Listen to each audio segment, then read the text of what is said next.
E saltou muito forte no meu coração um versículo que eu amo, que está em Isaías 32:8, que fala sobre nobreza, né? Que é o que o Senhor está ministrando no meu coração desde ontem, sobre nobreza. E a palavra diz assim, Isaías 32:8, mas o nobre projeta coisas nobres, e pela nobreza está de pé. E aí eu estava pesquisando, né, o que é nobreza. Nobreza é uma qualidade de quem age com dignidade, com bondade, com generosidade e caráter elevado, mesmo quando as circunstâncias não são favoráveis. Mesmo quando as circunstâncias não são favoráveis, mesmo quando o Senhor diz não, mesmo quando as portas se fecham, você continua agindo em nobreza. Porque não é sobre as circunstâncias, mas é sobre o que você carrega, é sobre o Deus que você serve, é sobre um posicionamento. Amém? Ser nobre é manter o coração firme naquilo que é bom, mesmo quando tudo parece estar ao contrário. E o nobre, ele não age por impulso, mas por propósito. Ele planta a palavra de vida, o nobre ele dá direcionamento, o nobre ele semeia paz, o nobre ele permanece de pé, não porque tudo está perfeito, mas porque ele escolheu permanecer com dignidade, mesmo em meio às dores. E aí ontem eu, né, pensando e o Senhor ministrando sobre isso ao meu coração, veio no meu coração aquela menina sem nome, a escrava da mulher de Naamã. Saltou no meu coração muito forte. E essa palavra que eu acho que eu já ministrei aqui, eu não lembro. Mas amém, vamos prosseguir. Né? Segundas Reis 5, do 2 ao 14. Eu vou ler o texto, ele é um pouco grande, mas eu acho muito importante a gente ler para a gente relembrar dessa história muito conhecida.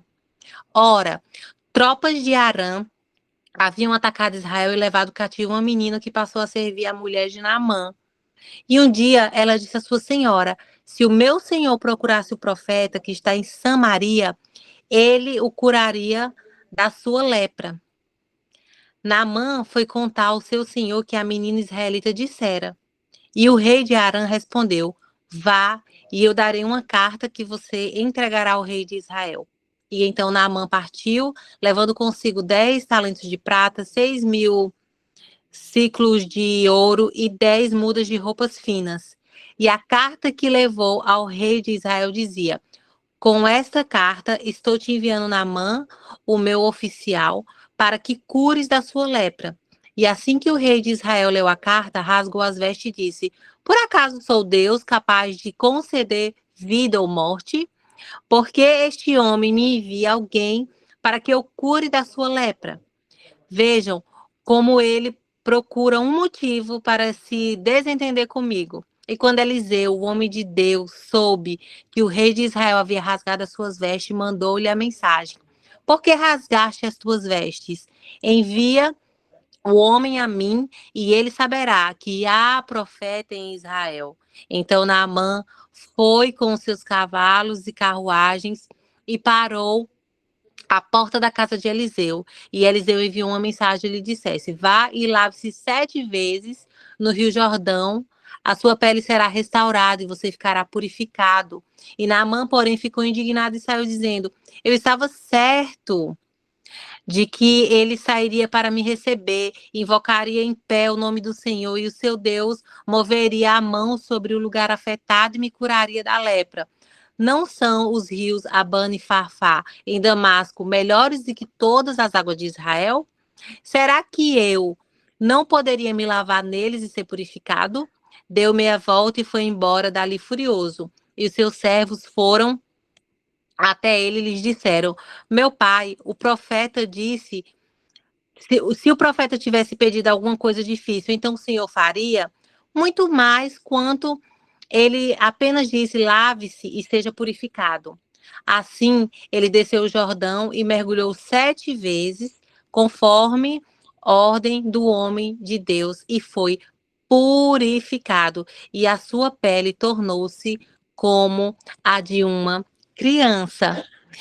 O texto é grande e aqui caberia algumas mensagens, né, meus irmãos, né, sobre a cura, sobre o profeta, mas eu quero focar nessa menina, né, na nobreza de uma serva que foi levada, que foi arrancada ali do seu ambiente familiar, dos seus pais, do seu conforto. Ela foi tirada para virar uma escrava.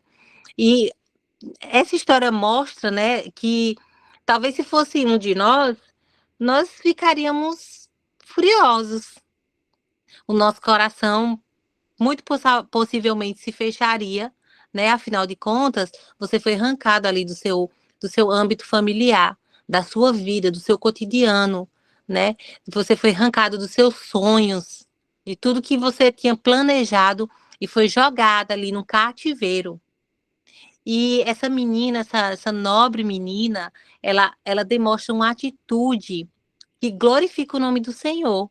Por quê? Porque ela dá um destino. Ela não tem nome, ela não tem um posicionamento, mas ela tem um coração generoso, um coração disposto para ajudar, mesmo em meio a dores, mesmo em meio ao caos, mesmo em meio às circunstâncias. Essa menina, ela permanece na essência que Deus a criou para ser. E quando o senhor ministrando ontem, né, sobre nobreza, filha, pessoas nobres, ela projeta coisas nobres, e é por isso que se mantém de pé. É por isso que se mantém de pé. Por quê? Porque nada abala, nada faz ela tirar do propósito, do chamado, do que eu escolho para que você faça. Você não muda o foco porque você foi machucado, porque alguém falou mal de você, porque você foi atacado, porque tiraram algo que você queria muito, ou porque alguém disse não, ou porque o próprio Deus disse não, não é agora. A gente vive numa geração fast food, eu falo isso principalmente aqui, né? Aqui no Canadá, tudo é muito prático. Tudo é muito prático. Se você quer comer em 5 minutos, a comida está pronta. Em 10 minutos, a pizza chega na sua porta. É tudo muito rápido. Aqui, se acontece um incêndio, o bombeiro chega em 5 minutos. Parece que tem um bombeiro e uma polícia em cada esquina. É algo tão rápido. E eu falo, nós estamos numa geração fast food, onde tudo acontece muito rápido. E a gente acha que Deus tem que também nos responder e nos corresponder com rapidez. E não é assim que funciona. As coisas do Senhor, elas são organizadas e elas demandam processos, maturidade espiritual para que cheguem até nós. E o que eu percebo muito é que as pessoas elas não querem mais esperar e facilmente elas desistem do propósito.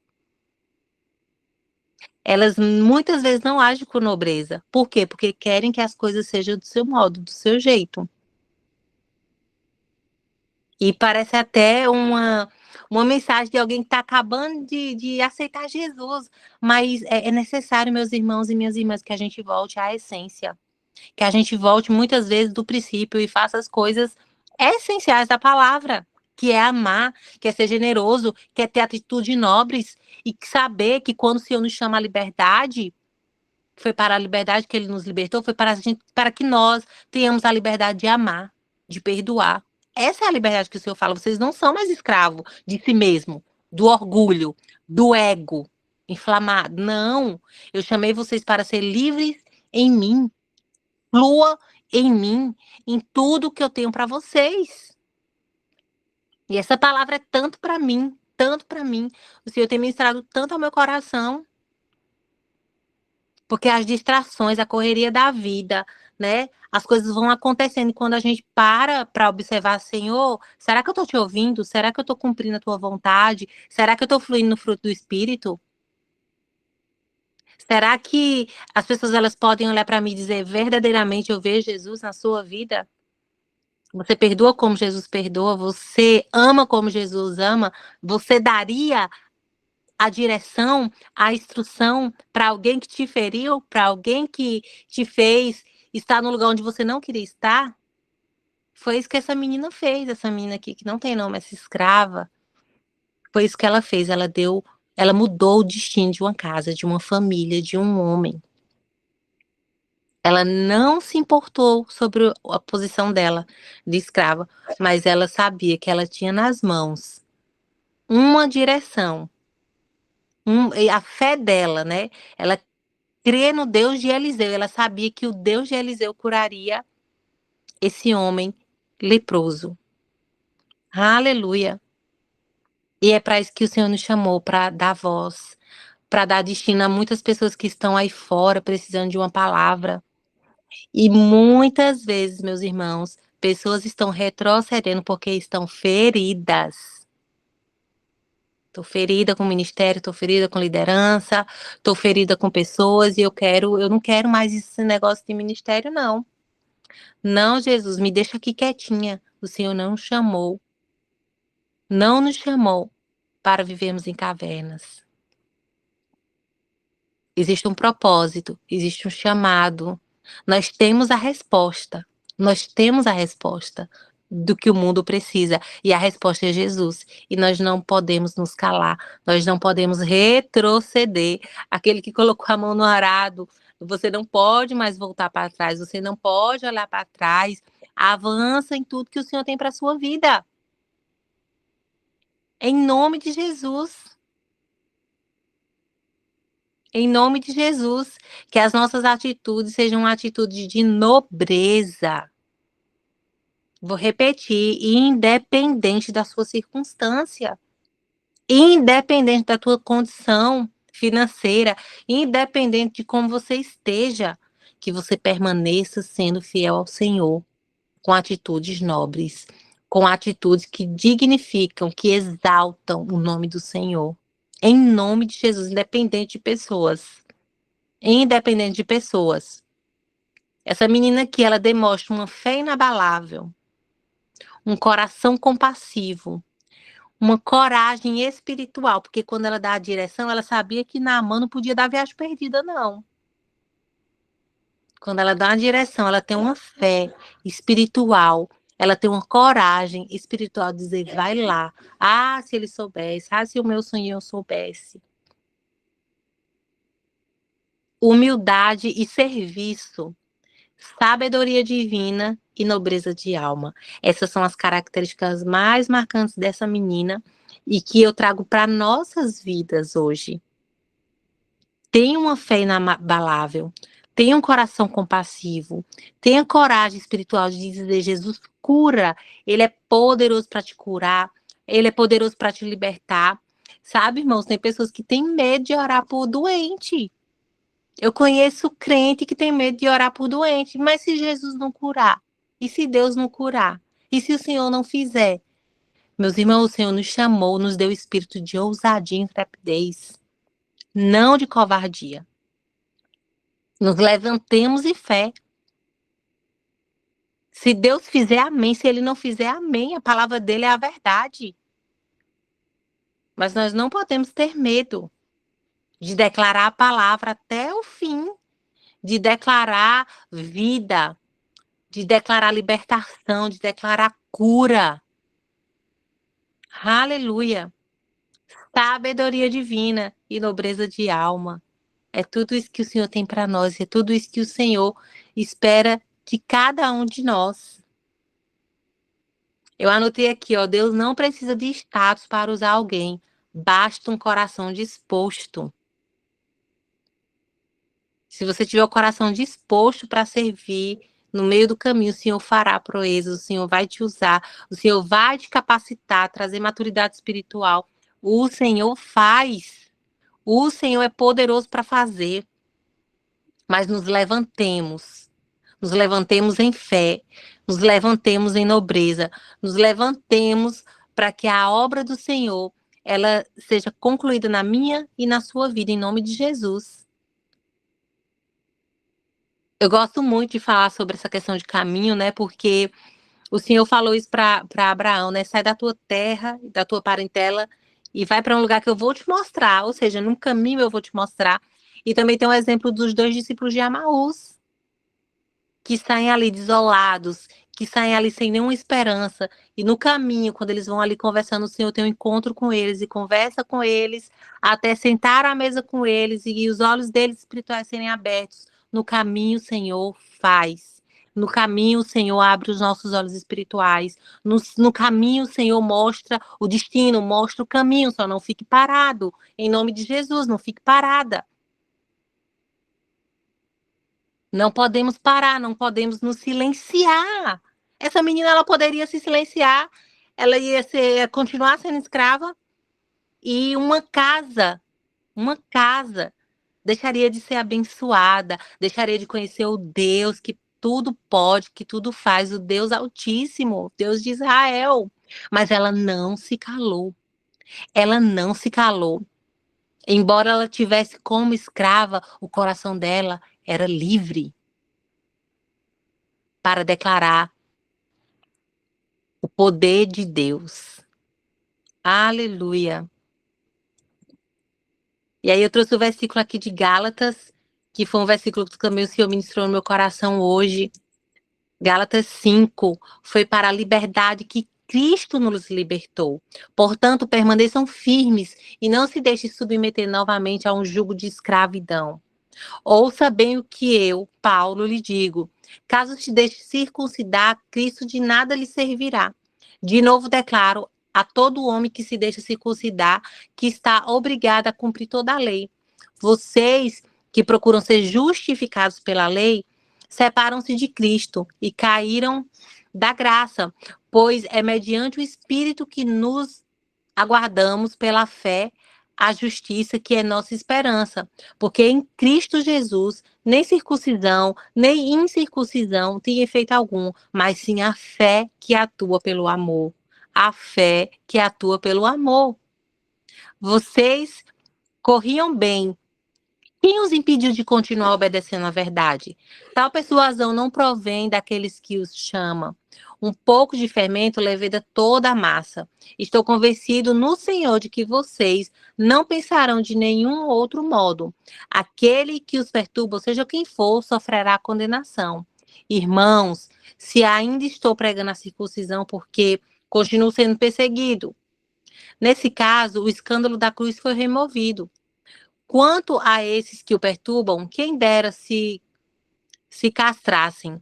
Irmãos, vocês foram chamados para a liberdade, mas não use a liberdade para a ocasião, a vontade da carne. Pelo contrário, sirvam uns aos outros mediante o amor. Toda a lei se resume num só mandamento: ame o próximo como a si mesmo. Mas se vocês se mordem ou se devoram uns aos outros, cuidado para não se destruírem mutuamente. Por isso diga, vivam pelo Espírito e de modo nenhum satisfarão os desejos da carne. Pois a carne deseja o que é contrário ao Espírito, e o Espírito que é o contrário à carne. Eles estão em conflito um com o outro, de modo que vocês não fazem o que desejam. Mas se vocês são guiados pelo Espírito, não estão debaixo da lei. Ora, a obra da carne são manifestas: imoralidade sexual, impureza, libertinagem, idolatria, feitiçaria, ódio, discórdia, ciúme, ira, egoísmo, dissensão, facção, inveja, orgia e coisas semelhantes. E eu advirto com antes, já adverti, que os que praticam essas coisas não herdarão o reino do céu. Mas o fruto do Espírito é o amor, a alegria, a paz, amabilidade, bondade, fidelidade, mansidão e domínio próprio. E contra essas coisas não há lei. Quando eu comecei a ler lá sobre nobreza, né, eu lembrei muito do fruto do Espírito. Porque fala que uma pessoa nobre, ela pratica justamente essas coisas. Uma pessoa nobre, ela anda em amor. Uma pessoa nobre, ela anda em alegria, em paciência, amabilidade, né? E o Senhor nos chamou para fluir no fruto do Espírito. Por quê? Porque o Espírito Santo dele habita em nós. Amados, essa menina, ela nem tinha o Espírito Santo dentro dela. Hoje nós somos selados pelo Espírito Santo. O Espírito Santo de Deus habita em nós. Uma menina nobre, com atitudes nobres, que dá destino, que muda histórias, né? E hoje nós temos o fruto do Espírito, o Espírito Santo em nós devemos fluir no fruto do Espírito. Eu estava conversando com uma amiga esses dias e eu estava falando que, para mim, a maior evidência, né, de um cristão genuíno é quando é muito fácil a gente identificar se ele está andando no espírito ou na carne, através das atitudes, do que ele fala, do que sai da boca. Quando você está no espírito, você flui o fruto desses nove parte do fruto do Espírito. Você anda em amor, você tem paciência, você é bondoso. A circunstância não arranca de você. Você não consegue praticar maldade. Mesmo que alguém tenha praticado a maldade com você, tenha te feito mal, você flui no fruto do Espírito, você flui no Espírito do Senhor, porque você está cheia dele, você tá encharcada desse amor. Então, ainda que te firam, né, que te façam mal, você responde em amor, você responde em paz, você responde em sabedoria divina.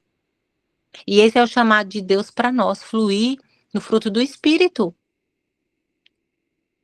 Dizer não para a carne, dizer não para as emoções, dizer não para as dores da alma e dizer sim, Deus, sim, Jesus, o teu Espírito habita em mim, eu quero fluir em tudo que o Senhor tem para mim. Que os nossos corações não estejam aprisionados, meus irmãos. Em nome de Jesus. Eu tenho visto, eu tenho recebido, eu tenho conversado. Aqui no Canadá, eu faço parte de um projeto com mulheres. E esse projeto, ele é interdenominacional por uma direção do Senhor, para que seja uma isca para atrair pessoas feridas, mulheres que não querem ir na igreja. Por isso que o projeto não tem placa de igreja, é interdenominacional. Para quê? Para que venham todos. Venham todas as religiões, venham essas pessoas que não querem ir na igreja porque estão feridas. Então, a gente recebe pastoras feridas que estão distante do chamado, do ministério, porque foram feridas por pessoas. E a gente conversa com muitas pessoas, nós somos 8 mulheres, né, que estamos recebendo essas mulheres, acolhendo essas mulheres, trazendo para perto, discipulando para levá-las à comunidade, à igreja, para que elas sejam novamente reinseridas no corpo de Cristo, porque não querem, porque foram feridas, muitas, inúmeras mulheres assim. Maridos que não querem nem saber mais de igreja, porque foram feridos. E simplesmente abandonam tudo que o Senhor tem, todo o propósito, porque alguém machucou. E a gente entende, nosso propósito é orar, acolher, caminhar junto e dar direção para essas mulheres, essas pessoas que precisam de Cristo, que precisam que a chama reacenda outra vez. Que os olhos espirituais sejam abertos, os ouvidos sejam abertos. E assim, hoje eu sinto muito forte falar isso, que nada pare você, que ninguém seja capaz de paralisar o chamado, o propósito que Deus tem para você, o projeto que Ele colocou na tua mão, o propósito. As pedras vão vir, as flechas vão vir, mas que você permaneça fiel ao propósito, permanece fiel ao chamado, permanece fiel àquilo que o Senhor confiou a você. Pessoas vão ferir, sim, são pessoas, são falhas, como eu, como você, mas que nada abale, nada seja capaz de fazer com que você retroceda, mas que você permaneça fiel àquilo que Deus te confiou, em nome de Jesus. Em nome de Jesus. Nós somos daqueles que não retrocedem, então vamos permanecer, vamos avançar em tudo que o Senhor tem para nós, em nome de Jesus. Em nome de Jesus, essa é a minha oração e essa é a palavra, meus irmãos. É uma palavra breve, mas eu creio que o Senhor ministrou aos nossos corações nessa noite, em nome de Jesus. Amém?